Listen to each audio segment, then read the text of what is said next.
Yes. Hi guys, welcome back to the Young and Choosing channel. Welcome back to my YouTube channel. Your first time subscriber, it is so lovely to have you here. If you're a returning subscriber, welcome back. I know it's been a while since we posted on YouTube, but we are back again today with a different topic. I feel like since I started this YouTube channel, we've done a bit of relationship with both God and relationship with people, but we've not really gone into lifestyle. I don't know if I'll class this topic as lifestyle, but I don't know, you guys should decide where we'll put this topic. So today's topic is literally like I just class it as moving away. So I'm gonna be making a few points regarding like people that come abroad, the japa season that we are in. Everybody's moving about. Even if you're not coming abroad, at least you're like changing your location and things like that. Just have a few words to calm your nerves with, to give you a little bit of advice. But yeah, so that's what we are going to be mainly focusing on today. So one of the things I put first for this topic, if you know the normal, see me looking down, book of wisdom did it. But yeah, I think one of the stories I picked out to talk about this week was when God told to come up with Papa house. And that was in Genesis 12:1-3. And the Lord said to Abraham, then his name has not changed. He said, leave your native country, your relatives, and your father's family. Go to the land that I will show you. I will make you into a great nation. I will bless you and make you famous, and you'll be a blessing to others. This is the NLT version. And for most people, God has literally told them, yeah, go. Leave your wherever you are right now and go somewhere else. But for others, not be God tell you, but the situation around you has prompted you to want to go somewhere else. But whichever the case is for you, I think you have to understand that things are genuinely going to change, right? Because sometimes I feel like we're not prepared enough for what we see when we move. And when we finally move, some people are in shock, some people go into depression, some people want to go back home, some people are in regret, and it's just a lot happens on that journey to go into a different place. And I'm not here to tell you that it's going to be easy. It's not going to be easy. Even for Abraham or whatever his name was then, it wasn't easy, because we see in Genesis 20 from I think 1-16 where Abraham was passing by this king. They say Sarah that year, but the king sees Sarah and he was like, wow. And Abraham had to lie that Sarah was his sister, and the king was like, wow, okay, we can just collect them. But if you read the story further, you see that the Lord literally appeared to him and said to him, you are a dead man if you collect that woman, another man home. So this is to show you that even Abraham, living his native land, struggled. Talking of you, who you be? Yeah, I'm just saying that the chances of you actually going through some things is very high. So I'm just here to, I think, prepare your mind a bit. If you have traveled already, if you are planning to, these are the things you should look out for while you are doing that. Number one, that everything is that be prepared for change. You have to just solely tell yourself that things are going to change. Whether you like it or not, things are going to change, right?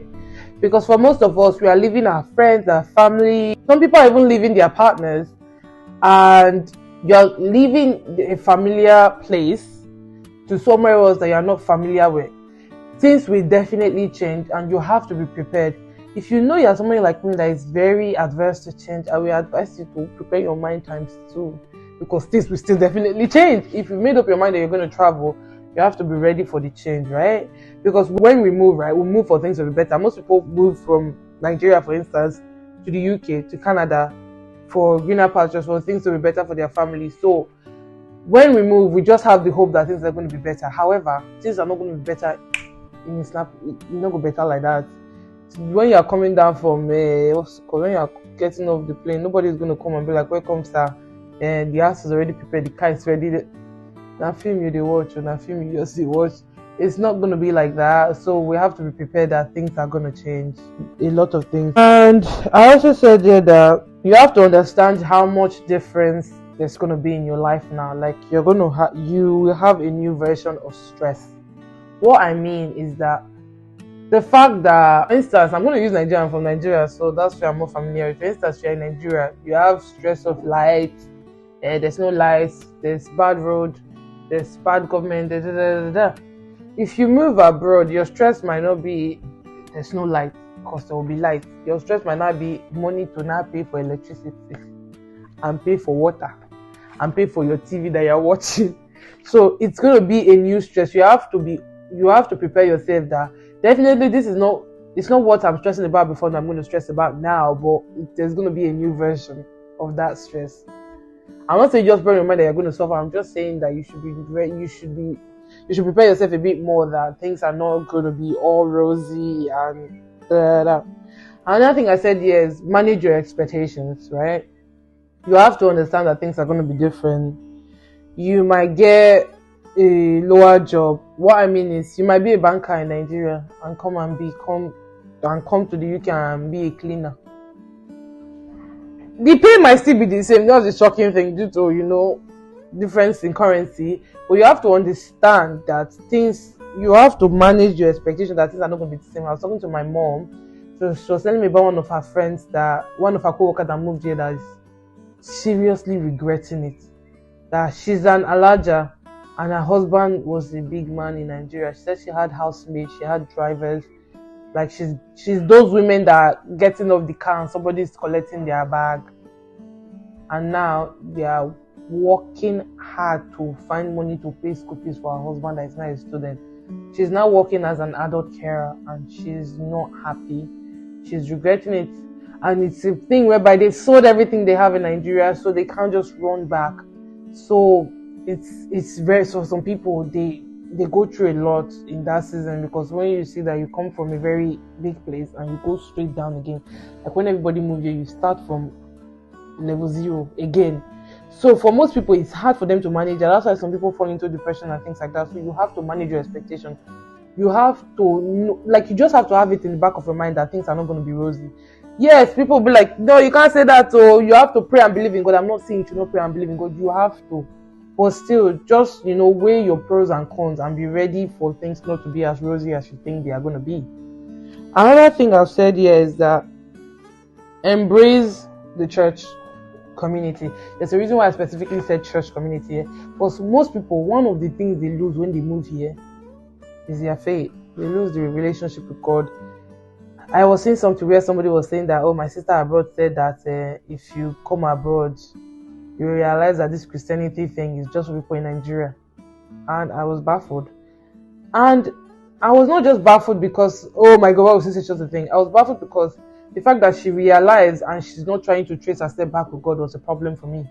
Because definitely when you move here, holding a relationship with God is definitely harder. I will not even lie to you. Anybody that tell you it's not, I don't know, Sha, but I'm telling you the truth. It's definitely harder because, number one, most times when you are in Nigeria, you have a transaction, or in other countries, I'm just using Nigeria like I said before because that's where I'm from. When you're in Nigeria, you most likely have a transactional relationship with God rather than a genuine relationship. You're always praying to ask for things. You are a serious prayer warrior because you have a list of things that you're worrying about. Now, if you move here, those things might end up not being your worry anymore. You might just get a job and your main focus is to make money.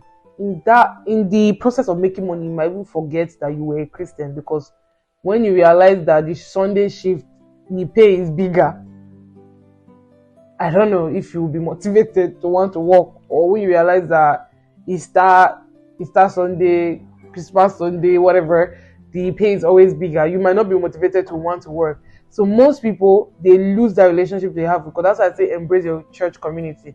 I don't know about the church you go to, but my church here, we try as much as possible to help people when they newly move here. I'm from Newcastle. I go to Redeemed Church in Newcastle, and I tell you that I see the amount of work that my church put in helping people, in finding jobs. The first set of few weeks, they help you just settling in. So you have to have that community with you, because as you are going through those changes, you need people that have gone through it to help you and to assist you, whether it's from finding job to feeding in the first few weeks or even accommodation. But one thing I will say is that many people, they talk say road where they go pass second time, they know the spoiler. It's not that when they will not finish helping you now, you don't get job, you will not start misbehaving. That's another advice I will give, that while you are embracing your community, your church community, you also respect the community that helped you. They say, "How can the grow past the owner?" It's not that after they've helped you, now you've gotten a job, now you've rented house, now you've done everything, they are not calling you, you are not, please, I'm busy, I'm busy, I'm busy, I'm busy, I'm busy. Since life go hard you. That's why I'm saying that not only embrace the church community, embrace God. Get to know God better, because now you will realize that indeed Christianity is a lot different from what you know. Definitely different. The way people do Christianity here is different from the way we do it in Nigeria. So try to know your God for yourself, so that yes, even if the system around you is changing, but you have that strong foundation with God. That's very important. I also said here that there will be difference in culture, like both in church, wider community, etc. There will be difference in culture. The way people act in Nigeria is not the way people act in the UK. It's not the way people act in Canada. You will see a lot of things that will make you shall be left speechless, I can assure you. But I'm saying that obviously you should be ready for it, right? The way kids talk to their parents here is not the way they do in Nigeria. If you see some kids talk to their parents, you will wonder where they're for born now. It happens a lot. The way people dress, the way they talk, the way they act is totally different from what we have in Nigeria. The whole respecting elder thing that we have in Nigeria is not here. So if you're an elder and body the paper, you call everybody for your area, they call you auntie. You call here, your mind will reach ground. Because I don't think anybody wants to be calling you auntie. That should not just be your priority. So all of you that they are calling auntie and uncle, start put your name. Be calling yourself your name, because that's what they will call you. So you have to prepare that things are definitely going to be different. In schools, nobody call their teacher auntie, nobody call their teacher uncle. They call you Mr. That in high school. From high school down, they call you by your name. It was hard for me, because imagine coming from where I'm calling auntie to sir and ma straight into calling a teacher's name. I know how many times then in sixth form where they would literally call the teacher ma, she would not reply. She would not answer. She would tell you, call me my name. They are very adamant on you calling them their name. That's just an example of the difference in culture between going to school in Nigeria and going to school somewhere else.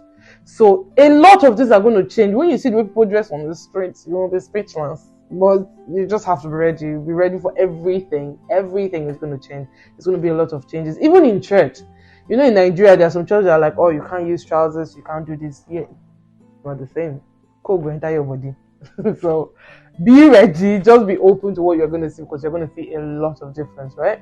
Another thing I said here is that take everything one step at a time. Take everything one step at a time. A lot is going to happen.